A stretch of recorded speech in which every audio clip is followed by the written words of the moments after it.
আসসালামু আলাইকুম। আমি একই টবে চিনি গাছ আর শশা গাছ লাগাইছি।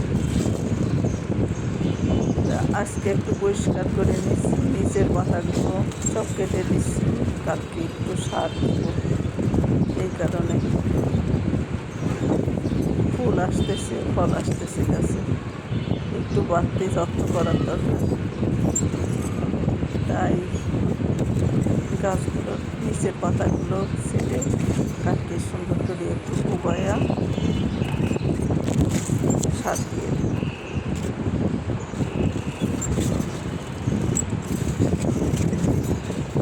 সবাই ভালো থাকবেন, সুস্থ থাকবেন, দোয়া করবেন।